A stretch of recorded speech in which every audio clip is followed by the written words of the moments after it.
You wanted the best. You've got the best podcast. The hottest podcast in the world.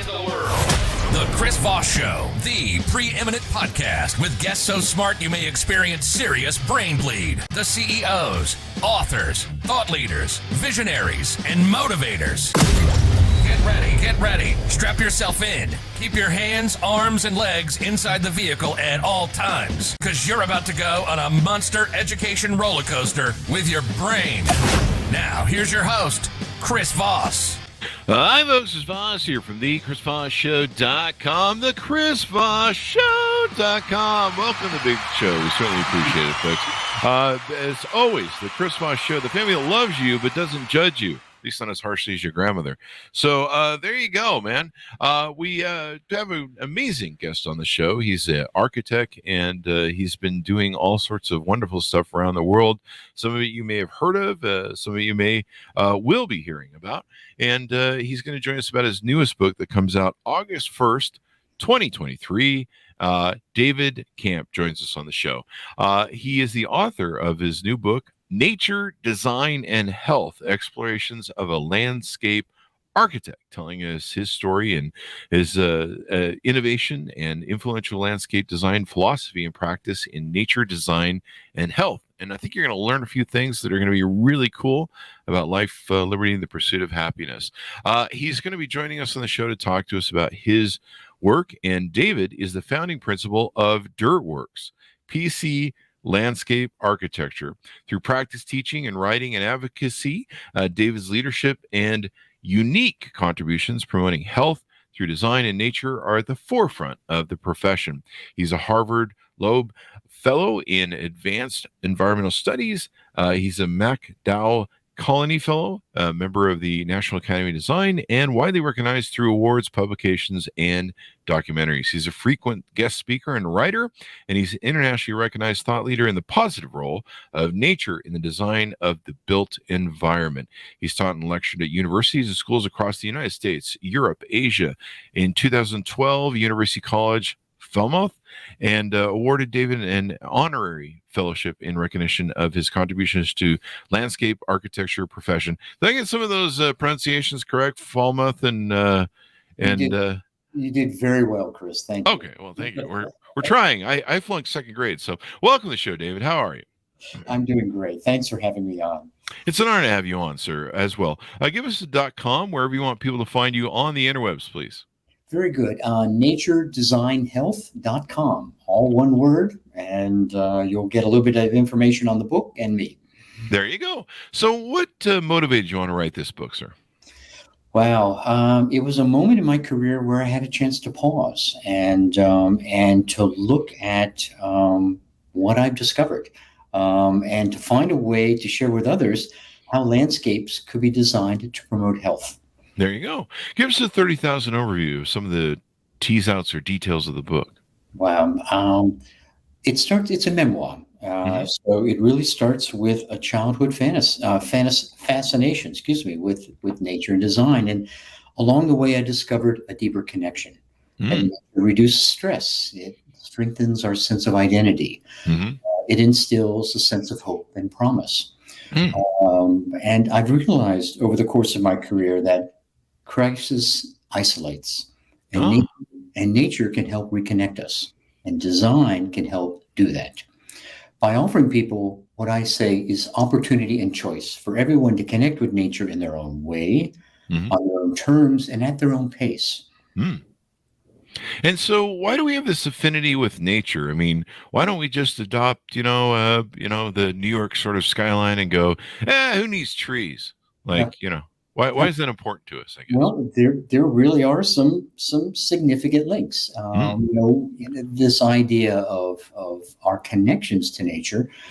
There's a number of theories. If I could share a couple with you, and help frame some of what the work is about. Part of it, and some theories look at the idea of an evolutionary link, that compels us to connect to nature. There's an innate attraction to greenness. Or nature triggers a physiological response that helps lower stress levels. Or nature restores our cognitive resources and helping us concentrate.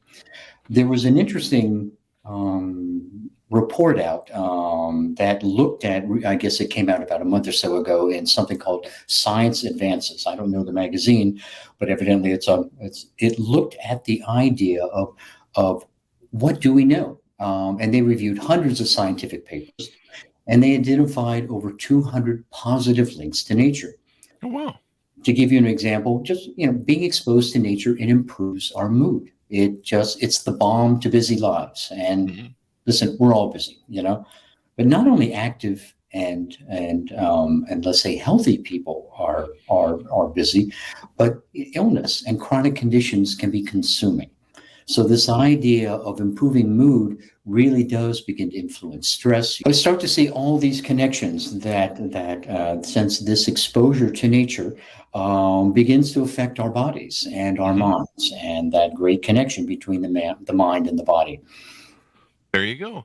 And it's because in essence, we're really cavemen when it comes down to it. A lot of what we do really goes back to our biological nature, and maybe some could say our sea nature, of crawling up from the sea, and our love of the ocean, our love of, I think maybe we feel that connection with nature, maybe depend upon, what you want to believe.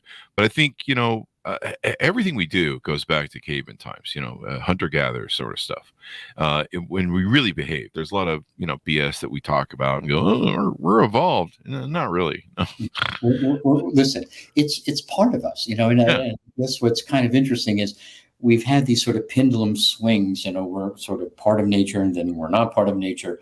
It's kind of nice to see the pendulum swinging back into realizing, hey, it's simply part of who we are. Yeah. And then oxygen is kind of cool that comes off the trees and, bushes as well. I've heard that's a really cool thing.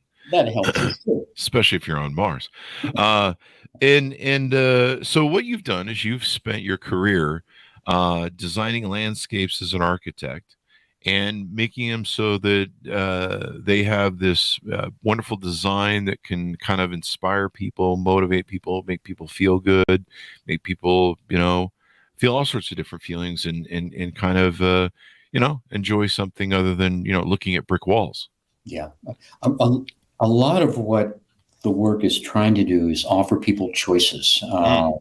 And when you're dealing with individual crisis or climate crisis, we need to find ways that help us cope with changing circumstances. Hi, folks. Chris Voss here with a little station break. Hope you're enjoying the show so far. We'll resume here in a second. I'd like to invite you to come to my coaching, speaking, and training courses website. You can also see our new podcast over there at chrisvossleadershipinstitute.com. Over there, you can find all the different stuff that we do for speaking engagements if you'd like to hire me, training courses that we offer, and coaching for leadership, management, entrepreneurism, podcasting, corporate stuff. With over 35 years of experience in business and running companies as CEO. And be sure to check out chrisvossleadershipinstitute.com. Now back to the show. I'm in Florida right now with a heat index of about 115. And one of the things that I think we're all having to come to terms with is really understanding how we cope with drastically changing circumstances, be it individual or collective. And what I'm hoping to do is show people how design can help us choose health, because choosing health is empowering. And it's empowering, particularly for those with few options. There you go.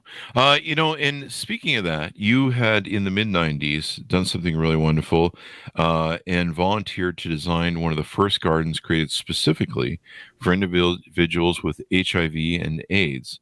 The Yes. Joel, I'm not sure if I'll get this last name pronunciation correct. Schnapper? Schnapper. Yes. Schnapper. Okay. Yes. The Joel Schnapper Memorial Garden at the Terrence Cardinal Cook Health Center in East Harlem. Tell us a little bit about that and what you did there. It was a terrific project. It's it's interesting, Chris. That is one of those foundational projects that I've drawn upon for decades now. Mm-hmm. When we were asked to come up to Cardinal Cook Healthcare Facility back in 1994, and if your memory holds, this was at a point in the AIDS crisis where there were no cocktails, there were no medical protocols. misinformation, morphed into terrible situations. Mm-hmm. They asked me to come up because they had no other choice but to offer palliative care. And what they did was they looked to nature, which we've often done throughout the centuries. Look at Alzheimer's, look at, the old monastic gardens. Their, in a sense, mission at the time was simply to care for these individuals. So we had, in a sense, no medical protocols to draw upon, no design research to draw upon. So we simply asked individuals, both staff members, two words that I've used as my sort of foundational design, motivations, providing opportunity and choice. So we built a garden that gave people choices. You can choose to step outside and just be a moment outside before you go back in. You can go further in, but the further in you go, the more experiences that you could enjoy. Wow. So in a sense, it was an interesting project to sort of understand the psychology of design, how design can offer you the opportunity to test yourself, or simply to say no. So it was a enlightening project, Chris, and one that, like I said, has influenced my work now for decades. There you go. And for a lot of people who are listening and considering this book, this not only applies to what you did, but how people set up their home, or how people set up their backyards, or try and this book can inspire them to maybe do better at building their areas. There's this thing called feng shui, and sometimes people feel better in an environment that is more, I don't know. You may have a better word for it than I do. Is there any truth to that in designing stuff so that there's a more flow feeling to things, and you can feel better about your life? Absolutely. One of the things that I wanted to share in the book was the range of settings that this applies to. It applies to our schools, it applies to our homes, it applies to parks, it applies to streets, it applies to healthcare settings.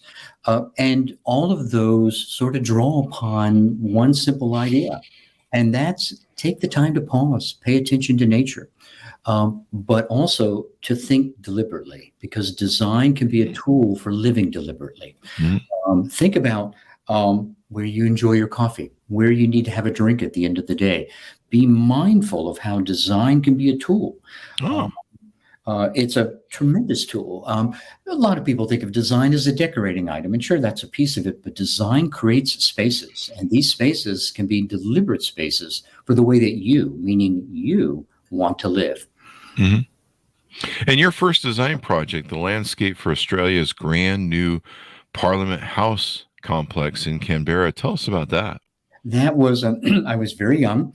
My boss at the time told me I would never see another project like this in my life, and I haven't. But it was another one of those foundational projects, in the sense that we were part of a design team that won a competition. This was considered one of the major design commissions of the 20th century. And we came down to Australia to design the government's home. And what I learned during that project, Chris, was how design can instill a sense of identity. We had to design for one individual who was coming to visit, and yet we had to design as an expression of what the nation was about. So you can begin to see how design and this idea of instilling identity transcends scale. It reached the individual and it reached the collective. So it was a tremendous project to understand the power of design and how it can be used to do good. There you go. You have a lot of what are those famous gardens in France?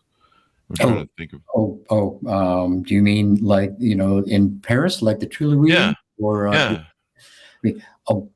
talk about a great public space. And again, it's a space to be intimate with nature, and yet it's a collective space to all be part of an experience. And I love that idea of balancing public and private, intimacy and in a public sense. A lot of our gardens that we've designed in public settings have tried to look at very individual needs. Somebody who shuffles their feet, somebody who has cerebral palsy, somebody who's blind. We need to engage those individuals in a public setting, as well as a space for those who might be more healthy or more, let's say, accessible. Mm-hmm. And throughout the world, they have beautiful gardens. I think the ones I was trying to remember were some from Marie Antoinette. Didn't she do some sort of? Well, sir, Versailles Versailles, yeah, has some pretty significant gardens. There you go. Very much, again, about the power of an individual's choice. Those were designed to express a sense of power, and yet when you walk them, they're incredible moments of intimacy. And I love for people, and people have to allow themselves this, to have that intimacy in nature. Not everyone seeks it, and not everyone, welcomes it, but it's an immensely satisfying feeling. And I think that's some of those collective senses that will help us through challenging times, finding those threads that we all share to help us deal with the challenges we have. There you go. So as we go out, what sort of final thoughts do you have, or teasers on the book that you want to share that people might find inside of it to pick it up? Well, I hope people read this as it's simply a way to look at the world and to understand our place in it, how to improve it, how to understand the tools we have at our disposal, and perhaps in the process, help understand and perhaps find a desire to protect nature, to nurture that which nurtures us. There you go. And certainly beauty helps. I think oxygen helps. I mean, one thing we're finding now with climate change is having trees around really lowers the temperature a little bit. So, I've kind of noticed that when I go in my backyard, it's full of these old trees. It's like the temperature is very much different in the backyard than it is in the front. Yeah. But isn't it great to all of a sudden become aware of something you've taken for granted for so long? Exactly, yeah. And it's time we probably stop taking certain things for granted, because, you see what's going on in some of the horrors around the world. We recently saw the fires in Maui and Hawaii, and just extraordinary and sad. But, it's nature's an important aspect and part of us, and we got to take care of us because it seems to take care of us a little bit. So. That's well put, Chris. Very well put. I like my oxygen. I'm into that these days. I just picked it up lately. It's a new thing. It's a new hobby of mine. Enjoying oxygen. I like that breathing thing. I'm not going to Mars anytime soon. Screw that. Screw that, man. Let's stay here and work on what we've got right here. Yeah, exactly. Let's take care of that. So, David, thank you for coming on the show. We really appreciate it. Give us your .coms again so people can find you on the interwebs. naturedesignhealth.com. There you go. Well, David, it's been wonderful and insightful to have this show, and thank you for the wonderful things you've done for people around the world and inspired them, and keep up the good work, my friend.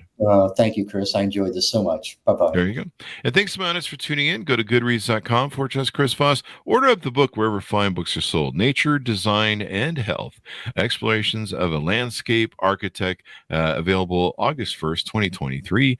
You can order it wherever fine books are sold. Thanks for tuning in, folks. Be good to each other. Stay safe, and we'll see you guys next time. And that should have sound.